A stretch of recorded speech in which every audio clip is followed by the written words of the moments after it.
Hindi ba totoo yung sinabi ni Honorable Erwin Tulfo na yung mga dating operator ng wedding, sila na rin ang may hawak na ibang franchises ng lotto operations? Would you know that?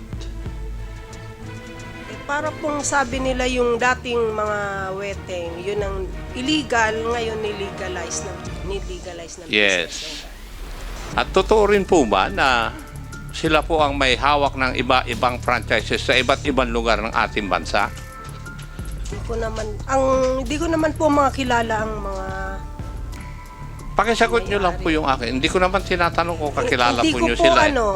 I'm not privy to that po, sir. Mr. Chair. Congressman Erwin Tulfo, then Congressman Gomez. Mr. Chair, yun po kasi yung dikta ng mga may hawak ng franchise. If you remember, kasagsaga ng wedding, gusto nating illegalize ang wedding. So, ang nangyari doon, ginawang franchise, ginawang STL Kuno. If you look at the list of PCSO, Mr. Chair, tignan mo kung sino ang mga may hawak ng franchise. Hindi ko nababanggitin. Baka malaglag yung mata mo. Dahil yung mga nag-operate ng illegal na wedding, sila din ang may franchise. And of course, definitely it's beyond the control of PCSO then in fairness po to them. Nilagay daw po nila yon because I did that story when I was a journalist. Nilagay nyo para safety measure kasi yung isang franchisee, yung may hawak ng franchise, Mr. Chair, idideklara lang sa PCSO na kumita lang siya ng 50,000 ng buwan na yun. So naglagay sila ng limit ng cap. At least ito ang ibigay mo. Hindi nga po maganda pero kasi wala talaga matanggap ang gobyerno. Pangalawa, Mr. Chair, ito, hirap na hirap ang pulis natin, NBI. Paano? Yung may ID, sir, dalawa ang kanya hawak na taya. Ito, i-remit niya. Because yung STL operator, siya rin nagpapatakbo ng illegal. I-remit niya yung malaki dito sa illegal, konti lang i-remit sa PCSO. Pero pag tumama, PCSO magbabayad. That is what is going on, Mr. Chair. Oh my goodness. Mr. Chair. Congressman Gomez and then Congressman Acop. Mr. Chair, regarding sa quota ng PCSO, all of their transactions are electronically transmitted. Ibig sabihin nito, Mr. Chair, lahat ng transactions nila are supposed to be recorded. Correct? Tama ho ba? Electronic na ang gamit ninyo, di ba? Hindi po. Hindi pa rin? Opo, nagpapataya sila sa ano. So, paano yung daily ninyo na reporting sa PCSO? Hindi ba nagsasara kayo ng gabi na alas 8 para i-report na yun? Yun po, bali from the authorized agent corporation, sila po yung nagsasabit ng sales. Then from those electronic transactions, dapat makita na natin kaagad kung ilan yung pumapasok sa kanila na pondo. Daily po, meron silang daily sales report. Tapos meron pa kayong cap, ganun ba? Opo, at the end of the month, ito total po namin kung na-meet nila yung kanilang So kung monthly. sobra, Parang nire-reflect din. hindi, kaya Actual nga. sales, Sabi yun niyo po kasi yung nire-record. Sinabi mo kasi may cap eh. So Opo. pag sumobra yung taya na legal, Opo. kanila na yon. Hindi po. Basta kung anong dineclare nila sa PCSO, yun na po ang nire-record ng PCSO. So in short, wala akong nagsasubmit na negative. Hindi po dapat negative. Hindi. So walang nagsasubmit. Wala po. No, Dapat kasi sobra. Oh. Opo. Yun ang problema, Mr. Chair. Dapat nare-reconcile nila yung digital transactions nila based on that. Mr. Chair, if I may add after Congressman Gomez. Congressman Acop, it's okay for you to yield for a while to Congressman I Erwin will just Tulfo. add, Mr. Chair, doon sa sinasabi ni Congressman Gomez, tama po yun. Hindi po sila, may mga instances na hindi sila digitalized. Pero as per my conversation with the GM a couple of weeks ago, and I did my interviews over the radio, in fairness naman, they're doing something about it. Kaso nga, Mr. Chair, paano ko mismo yung may hawak na franchise ang gustong gawa ng kalokohan at wala pa silang safety measures sa safety net. So, ang kawawa lagi yung gobyerno kasi umaasa lang sila doon sa remittance ng franchisee or nung may hawak ng franchise. Kung ano sasabihin niya, ito lang kinita namin. And that has been a problem since Pinoy time pa po yan, Mr. Chair, since PGMA pa. Problema na yan, hindi mo talaga makita yung record kung magkano ang income nung may hawak ng franchise because tinatago niya. Ipapalabas niya lang yung gusto niya para maliit ang ibabayad niya sa PCSO, maliit ang ibabayad niya sa tax. Pero in reality, millions. Dahil kagaya niya, Mr. Chair, tumatakbo yung kabo, yung kolektor talaga na may ID na sinasabi ni PNP. Paano niya huhulihin? Eh sasabihin niya, may ID ako, yung pala, nangongolekta rin siya ng wedding. Ito hindi naman niya idideklara yon. Mas malaki po ang kinikita kasi sa wedding. Konti lang nire-remit sa STL, sa PCSO. Pag tumama po, PCSO ang magbabayad. Kaya nga. So, Madam, will you confirm na tama yung sinasabi ng mga congressman dito? Hindi naman po kayong tamang Tama? mag-reason po. Kasi basta sa operations lang po kami, yun lang yung sinusunod namin. Kung ano yung approve sa kanila. But of course, the board of the PCSO can change the policy, di ba? With regards to the operation ng STL, no? Di ba? Kaya naman, di ba? So we'll be inviting all the board members. Mr. Chair, Yes, Congressman Nakop, please. just to follow up that issue, this issue was taken up by the Committee on Public Accounts during the incumbency of Honorable Danny Suarez. And Iha, nasaan na si Madam Gabuyo? May previous commitment po. Kaya Oo. hindi naka-attend. Dapat Kasi siya po siya ang talaga yung... naalaala ko na sumasagot sa mga katanungan namin noon. Opo. At anyway, nagkaayos na ba yung inyong chairman at saka yung presidente ninyo? Hindi po namin alam yan. Nagsisinungaling ka yata, Iha. Hindi naman po.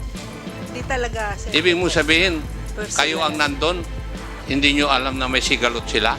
Samantalang kami na nandito sa Kongreso, alam namin na may sigalot. Sagutin mo ako, Iha. At baka ng tama. Hindi ko po, sir, personally po, hindi ko alam yung kung anong meron. Officially. Sige. Officially, wala naman po kaming kasi kami sa GM lang naman po kami. Okay. Wala po kaming sa Ah. chairman's office. Noong bang investigasyon nung panahon ni Honorable Suarez, nasaan po kayo? Hindi po ako nag-a-attend. Hindi, nasaan po kayo? Anong opisina po kayo? Baka po, sa STBR po, Southern Tagalog and Bicol Region Na STL. Department po ako. STL Operations. Sa lang po, may loto, may STL. Okay, sige. Hindi ba totoo yung sinabi ni Honorable Erwin Tulfo na yung mga dating operator ng wedding, sila na rin ang may hawak na ibang franchises ng lotto operations? Would you know that? Para pong sabi nila yung dating mga weteng, yun ang illegal, ngayon nilegalize na. Yes. At totoo rin po ba na sila po ang may hawak ng iba-ibang franchises sa iba't ibang lugar ng ating bansa? Hindi ko naman po mga kilala ang mga... Pakisagot nyo lang po yung akin. Hindi ko naman tinatanong kung kakilala po nyo sila. Hindi ko po I'm not privy to that po, sir. Mr. Chair, may I request that the head of the operations department, insofar as STL operations are concerned, be invited kasi hindi alam nitong ating resource person yung sagot sa aking mga katanungan. Okay, we will be inviting the COMSEC is hereby directed to invite the operation office of the PCSO with regards to the query of Vice Chairman Nakop. Go ahead. Thank you, Mr. Chair. Yung pong pinakita ni Chairman Dan Fernandez na pinag-replisan ng betting, authorized ba yun according to your circular? Pwede pong i-check. Meron kaming authorized Hindi yung mag-isa na stations. tao nakaupo lang doon. May authorized stations po kami. May approved Kaya authorized nga, stations. according to your circular, may betting stations kayo dapat. Official betting stations. At may mga tauhan kayo na iikot with the proper identification para kumuha ng mga pusta. Di po ba? Yun ang inyong circular eh. Parang di na po. Ha? O hindi mo alam yung ito, Nag-inspect po. 2020 Small Town Lottery Revised Implementing Rules and Regulations. In-inspect po ng branch manager Hindi ang nga, aming stations. hindi po ba tama na dapat meron kayong official betting station? Opo, meron. Yes. At meron kayo yung mga tao sa betting station na parang iikot, may ID para kukuha ng pusta, di po ba? Opo, lahat sila dapat naka-ID at saka naka-uniform. Yes. Pero dun sa pinakita ni Honorable Dan Fernandez kanina, yung ating chairman, ay may mag-isang tao nakaupo at kumukuha ng mga bets. Yung ba pinapayagan ninyo? Basta po kung dapat yung station, pwede pong i-check namin kung Hindi po yun ang approved katanungan ko. station. Pinapayagan nyo po ba yun? Hindi naman po ganun ang station eh. Eh, Mayroon tinatanong ko po kaming- kayo, pinapayagan nyo po ba? Hindi po dapat. Hindi dapat. Pero nangyayari kasi may ebidensyang pinapakita yung aming chairman. Diba? Huwag na kayong magtago. Kasi napalapas na lahat ito nung last hearing pa. Diba? Yun ang katotohanan talaga. Yung sinabi ni Honorable Tulfo, katotohanan talaga yun. Kasi the records of the hearing of the Committee on Public Accounts before, naandun. Kung gusto mo, huhukahin ko para ipakita ko sa iyo eh. Diba? Kasi membro rin ako noon dun eh.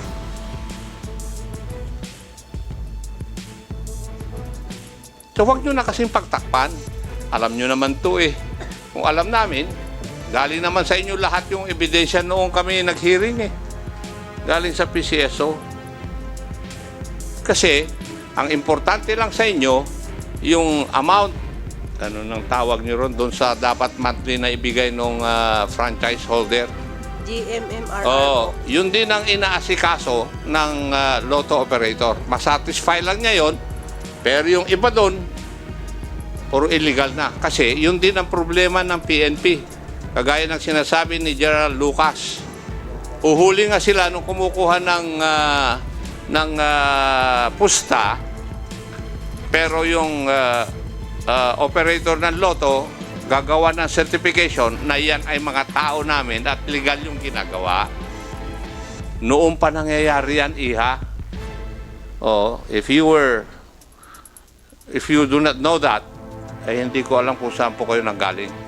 Meron din po kaming listahan na pina-furnish sa PNP sa mga law enforcement agency na mga yung mga nagpapataya po ng aming STLAAC. No, May listahan po. sige. Papasok na kasi tayo dyan eh. Ginagawa rin excuse ng PNP yun para hindi nila hulihin yung mga kobrador ng wedding. Galing po ako dun sa kapulisan eh, kaya alam ko po yan. Yun ang yung katabi mo nga, tumatango eh, totoo. Pero matanong ko po kayo, meron na ba ko yung inalisan na prangkisa dahil sa pagbabiolate ng inyong circular? May mga nata-terminate naman po kami. Ano ang dahilan? Basa. Meron na basa. Eh, Wala naman. I do not know, Mr. Chair, whether the resource persons from PCSO are the proper persons who would answer the questions propounded by this representation. Yeah, that's the reason why we would be inviting. Kasi, Sige, go ahead. mas magaling si Madam Gabuyo na Yes sumagot po, noon ng mga AGM po tanong kasi dahil siya. siya yata ang